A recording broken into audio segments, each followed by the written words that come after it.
ए वर्ष आमर वर्षा ऋतु रे जहाँकि जून सेप्टेम्बर जाए चली थाए ओडिशा रे साधारणतः जो भली वर्षा हेबा कथा से भली वर्षा हेछि 1 जून रु 31 अगस्त मध्य आप देखिए सेते बेले आमर साधारणतः 92 सेंटीमीटर वर्षा हेबा कथा एवं 89 सेंटीमीटर वर्षा रेकर्ड करा जाइछि। तेणु 4% वर्षा कम होइछि आज दिन में माने 1 जून रु 2 सेप्टेम्बर मध्य किंतु यह आम साधारणतः साधारण वृष्टिपात बोली मानि थाउ। सेप्टेम्बर मास पई जो पूर्वानुमान करा जाइछि सेथिरे समग्र भारत वर्ष रे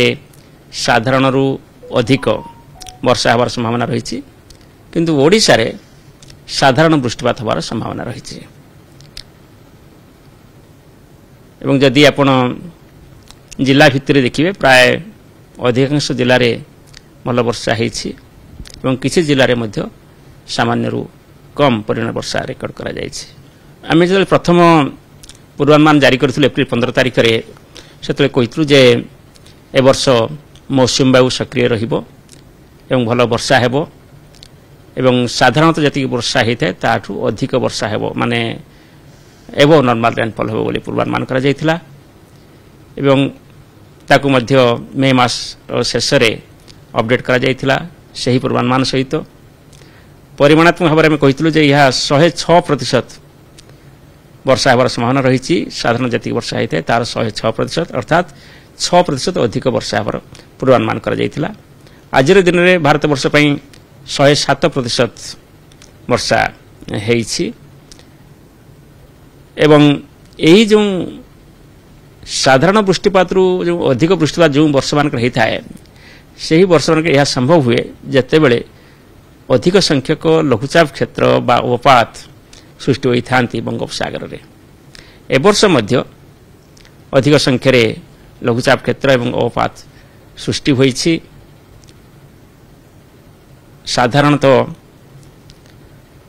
13 रु 14 लघुचाप एवं अवपात मिसिकरी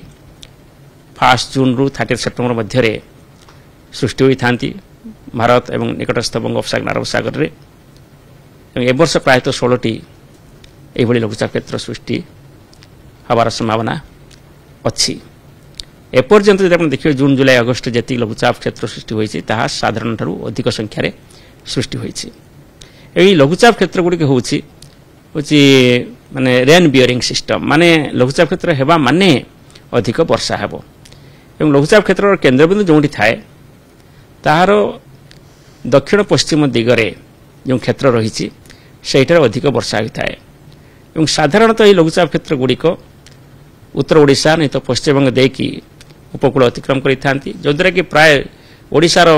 अधिकांश भाग दक्षिण पश्चिम भाग रही है तेणु अधिक वर्षा होता है। तेणु एवर्ष जो भल वर्षा होइछि ओडिशा रे साधारण भाव जी वर्षा होइछि ताहा संभव हो पारिछि एही लघुचाप क्षेत्र गुड़िक पाए किंतु एथर लघुचाप क्षेत्र गुड़िक एभली सृष्टि होइछि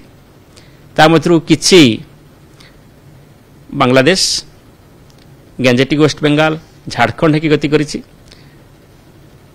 आउ किछि उत्तर आंध्र प्रदेश और दक्षिण ओडिशा दे गति करिछि जहा फल रे जदियो अधिक संख्यार लघुचाप क्षेत्र सृष्टि होइछि ओडिशा रे एक्सेस रेनफॉल हेइ नाही किंतु जेतेबेले लघुचाप क्षेत्र सृष्टि होइछि माने सीजनली एक्सेस रेनफॉल पर्यंत हेइ नाही किंतु जेतेबेले लघुचाप क्षेत्र सृष्टि होइछि उत्तर भाग रे आपण देखिबे लगातार भाव रे तेणु उत्तर भाग में जो नदी अववाहिका सब रही एमती सुवर्णरेखा बुढ़ा बड़ंग बैतरणी यह सब नदी में बन्या सृष्टि कर गोटे लघुचाप क्षेत्र सृष्टि होती जहाँ बर्तमान उत्तर पश्चिम बंगोपसागर में ओडिशा उपकूल निकट में केन्द्रीभूत अच्छी यह गोटे वेल मार्क लो प्रेशर हिसाब से परिणत होवार संभावना रही आसंता काली सुधा यह उपकूल अतिक्रम करिवो। यार प्रभाव में गत 24 घंटा मध्य ओडिशा रे प्रबल वर्षा रेकर्ड करा जाइछि। हाईएस्ट केन्दुझर रे 22 सेंटीमीटर वर्षा रेकर्ड होइछि। आज एवं आसंता काली 2 दिन पे आम रेड कलर वार्निंग देइछु ओडिशा पई कारण यार प्रभाव में अत्यंत प्रबल वर्षा अर्थात 20 सेंटीमीटर अधिक वर्षा होबार किछि जिल्ला रे संभावना रहिछि एवं 3 तारिख पर जो यह उपकूल अतिक्रम कर भितर को पलैब धीरे धीरे उपकूल ओडिशा रे वर्षा कमिबो आभ्यंतरीण ओडिशा किसी वर्षा 4 तारिख को रही पारे धीरे धीरे पुणी छत्तीसगढ़ रे झारखंड रे मध्य आज और काली वर्षा रहिबो तापरे धीरे धीरे यह गुजरात आड़ को मुहाइबो जहा फल कि 4 तारिख रु 6 तारिख मध्य गुजरात एवं निकटस्थ महाराष्ट्र राजस्थान रे अत्यंत प्रबल वर्षा होबार संभावना रही जदि आपण लार्ज स्केल सिस्टम देखिए ए वर्ष कौन एलिनो कंडीशन नहीं कि लानिना कंडीशन नहीं न्यूट्रल कंडीशन रही या सहित जो इंडियन ओशन डाइपोल ता न्यूट्रल कंडीशन रही जो दुईटा लार्ज स्केल प्रोसेस मौसुमी वायु को प्रभावित करते किंतु सीजन भितर मौसुमी को जहाँ प्रभावित करता है ता भीतर गोटे अन्यतम होची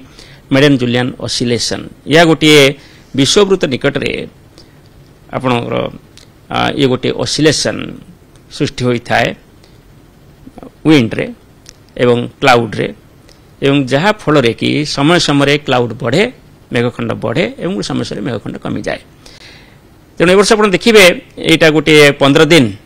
अधिक वर्षा हो 15 दिन कम वर्षा हो तेणु टोटाल साइकिल हूँ 30 डेज 30 दिन साइकिल हूँ यहाँ संभव हो Madden Julian oscillation Madden Julian oscillation एथर जेहेतु 30 दिनिया साइकिल रे गति करुछि ताहा मौसुमी वायु अनुकूल रही एवं यह 60% जो लघुचाप क्षेत्र सृष्टि हुए यही मेडन जुलियन ऑसिलेशन प्रभाव रे ही सृष्टि होता है। आगामी 3 मास प्रेडिक्शन होचे या जे सेप्टेम्बर मास तो भल वर्षा हो बोली कह कि वर्षा कौन हम अक्टोबर नवेम्बर तार प्रेडिक्शन कह जाए नहीं किंतु एलिनो लानिना कंडीशन विषय प्रेडिक्शन करा जायछि जे मौसुमी वायु शेष होगा पर्यंत अर्थात सेप्टेम्बर पर्यंत ये जो निरपेक्ष बा न्यूट्रल कंडीशन रही एलिनो बा सदर्न ऑसिलेशन रो से न्यूट्रल कंडीशन जारी रहिबो तामाने कोनोसी यार कुप्रभाव पड़िबार संभावना नहीं से भली इंडियन ओशन डाइपोल मध्य तार न्यूट्रल कंडीशन जारी रखिबो किंतु वर्षर शेष भाग आड़ को गोटे लानिना कंडीशन डेभलप होवार संभावना रही एवं नेगेटिव इंडियन ओशन डाइपोल मध्य संभावना रही तेणु यह कौन चिंतार विषय नुहे कहीं मौसुमी वायु यार कौन प्रभाव पड़िबार नहीं।